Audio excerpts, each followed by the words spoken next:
Quilters Newsletter TV, the Quilters community, is brought to you by Handy Quilter, designed by a quilter for quilters, and Husqvarna Viking, keeping the world sewing for over 140 years. Hi, and welcome to Quilters Newsletter TV, the Quilters community.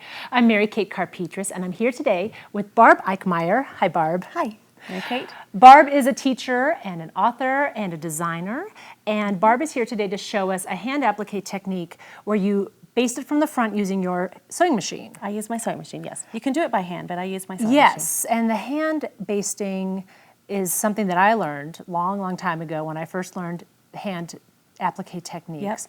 Yep. So I'm looking forward to seeing this technique in action. Okay. Tell us about this little sample that we have here on the desk in front of us. Well, this little sample was, the pieces were already cut out with a cutting machine. You know, they're all available in the market right now. That's something that's changed since I started. Yes, it has, and you see a lot of cute shapes, and yes. people have machines that can cut their own shapes at home. And but they don't have fusible interfacing on the back. And so I thought, well, what about if I just were to position them in place and baste them with my basting technique and then needle turn applique them in place. So that's what I've done with this little sample. Okay, well, it's adorable, and it seems like it's something that you could do pretty quickly, especially if you're buying pre-cut shapes. Now, but you've written a book about back basting, which is a little bit more traditional. Right. The thing that when you learn to applique, you cut your freezer paper shapes out. We were using freezer paper and basting the edges by hand. So you had to cut the freezer paper and then the fabric yes. on the leaf shape. So with back basting applique, you're not doing that step. You trace your design onto the background of your fabric. And this has been onto the wrong side? The wrong side. Oh, okay. On the wrong side. And then you use just a swatch of fabric. I usually use squares or rectangles. And you position it in place so that the whole shape is covered. I use a light box for that step. And then from the back, you baste right on that line. You just baste right on that line. And then what ends up happening is on your swatch of fabric, you have your shape outlined. So you didn't have to cut that leaf individually. You cut a square or a rectangle. And then the basting marks the shape, so you have a place to gauge where you trim for your seam allowance and leave a little extra for your seam allowance. Then break the basting stitches, and you just needle turn it then, and it wants to turn right on that dotted line. The basting leaves like a little perforated line, like your checkbook. You know, when you tear the check out, that's what it ends up leaving. And so here we have our finished applique shape. It's already been. I see. Yeah, because when I learned it, it wasn't even a needle turn because the edges were already turned, right, and pressed, and so this is great. This is great.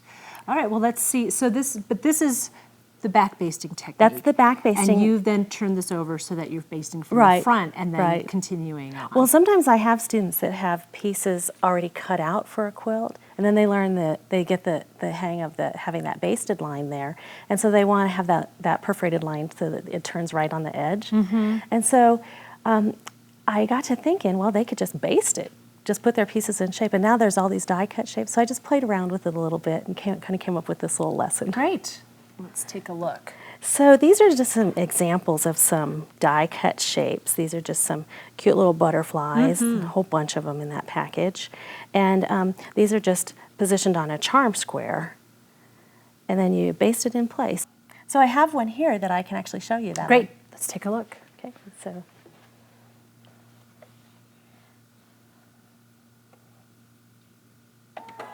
so when you are lining, when you're getting this under the machine, you want to line this straight edge of your cut edge of your fabric up with something on your machine. Just find a mark that you can keep it uniform around your shape.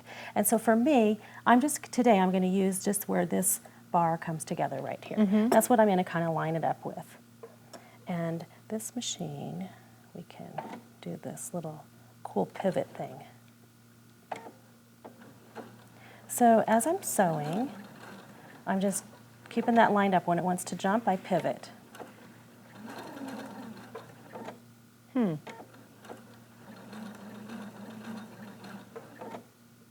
have to pivot a lot on these curved shapes because the applique is going to turn wherever the holes are. And so if you don't pivot and you get corners, you'll have a different butterfly. Yes, you will. A very modernistic butterfly. So pretty easy. Just you take it as slowly as you need to, I guess. And Yep. great. So I have one that's already stitched here. That's completed.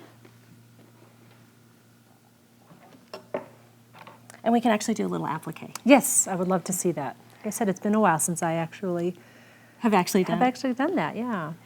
So when it's been stitched by machine, you want to break the basting stitches with a seam ripper. So I have a seam ripper here, and I'm just gonna break a few stitches.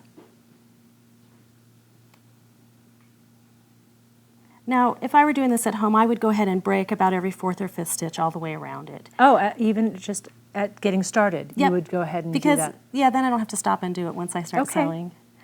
So then I can loosen this thread on the back. You see how I just kind of loosened that? And what that does is it pulls the basting out. And always it's kind of the getting going part. I have a needle here ready. And what kind of needle do you like to use? I like to use the straw needles or the milliner needles. And what size? A number 10. Okay. Because they don't bend. So 11, the eye is really tiny, but the number 10 is really pretty good. Okay. And beginners have a good time with it. So can you see in there, Mary Kate, that dotted line? I can, yes. You don't have to be able to see it. Some fabrics it's not going to show on, but this one it happens to show. So I'm just going to use the edge of my needle and sweep that under. Do you see how it turned right on that dotted line? And then I can do my little applique stitch. And even if you can't see the little holes, the little perforated holes on your applique shape, you might be able to see them on your background fabric. Sometimes you can. That'll also indicate the line you're stitching along. Yes, sometimes you can. I don't usually need a line on the front of the background piece, but it's certainly helpful when it's there. So then when you get up to where you need more open, just undo some more. See how that just pops right out. And it has that turn edge marked on there. And I love using the pre-cuts because it's just easy. You can get right to the sewing. Yeah, pre-cuts are very popular right now. I think why these die cuts, they're pre-cuts too. Well, that's what I was including that actually in my thinking. I didn't say it out loud though. But yes, the die cut shapes plus a charm square or a 10-inch square or whatever. Yeah. You can get right to the sewing. It's portable. It's easy. I love it. So I like to do this step on the machine, but you could do that by hand if you preferred. So this one has been basted by hand and that one on the machine. And the same thing, you would just rip out every 4th or 5th stitch when you do it by hand, just use the tips of your scissors. We have some little purple scissors there. You just use the tips of your scissors and you just break every other stitch. And then it just pops right out. And you would go around and do that at the beginning. I do. Okay. Just because then I don't have to stop. Sure. And they're going to stay in place until you need to take them out. Right. Right, and it seems to hold the holes just fine. Okay. So here, this shows a completed butterfly for us. So you can see kind of how they compare. I have another little piece here that shows just kind of I just arranged them a little differently on a 10-inch pre-cut square. And I mixed from different baggies of different shapes. They come in all different kinds of shapes. I mean, this just kind of shows you. There's some bears. This is one that was all kinds of leaves. And so I just kind of mixed and matched on that one. And I cut some of them from my Sissick machine at home. Okay. My little die cut machine at home. Right. Yeah, there are a ton of different machines out there, and they're getting much more popular. We actually, in our August-September 2014 issue, we did an article. Oh, I can't wait to read that. Because I've kind of been following them. So about the different machines that are out. So Great. So here, this is, not every shape has to be pretty little flower or butterfly. And so this is just shown with these little pre-cut bears. And I just used the pre-cut 10-inch square again and positioned them in place. You have to remember that the finished shape is going to be smaller than the original because of that seam allowance you can see turned that. under. This one's he's a little plumper. He's a little, he hasn't been cuddled enough yet. So he's not a real bear yet. He's not a real bear. There you go. I came across this neat package of these solids, these leaves cut in solids. And I love solids, and they're very popular right now. So they fit great on a charm square as well, a little pre-inch, 5-inch square. And again, you can see how the shape changes as you take that seam allowance off. So it's just been, I basted it on the machine, and then I needle turned it like the technique I just showed you. So, do you have any words of wisdom for doing, skinnier shapes, stems? Just just one stitch at a time. One stitch at a time. Yeah, it's, I think that with the dotted line in there, it makes it a little easier, but some people still have a little challenge at it, so a challenge with it. So just take it a stitch at a time, and don't start at the point. Kind of do it as you come around to it. So this is a project that used those little charm squares with the leaves on them.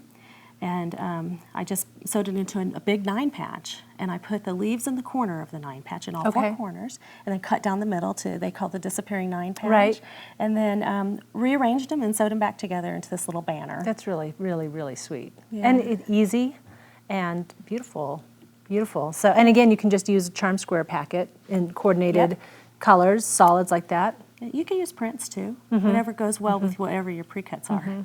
So there's one other thing I'd like to show you that you can do with these pre-cut shapes, and that's make a label. Oh, fun. And so if we can have this first example back in. So I have this one basted in place. When I do pre-cuts for labels, I do baste it by hand because I don't want the machine stitching going through all the way to the front of my quilt work. So I like to just baste it by hand. And you have more control that way. Yeah, and I don't get it. I don't have to put my whole quilt through the sewing machine as well. So this one here shows that as a finished label. So it's kind of a neat thing that you can do with those pre-cuts that you maybe wouldn't have thought about. So. Absolutely. Well, handwork is coming back. They say it's coming back. It's never really gone away. Not for me, it didn't. Right. But more people are, after so much of a focus on, fast and machine techniques, it's really wonderful to have an opportunity to talk about a lovely hand technique that takes advantage of technology, takes advantage of the innovations, but still gives you that satisfaction and the beauty, the look of handwork. So thank you so much for being here. Thank you. Thanks for having me. It's been fun. Great. Thank you for joining us. We hope to see you next time. Take care. Bye-bye. Quilters Newsletter TV, the quilters community, is brought to you by Handy Quilter, designed by a quilter for quilters, and Husqvarna Viking, keeping the world sewing for over 140 years.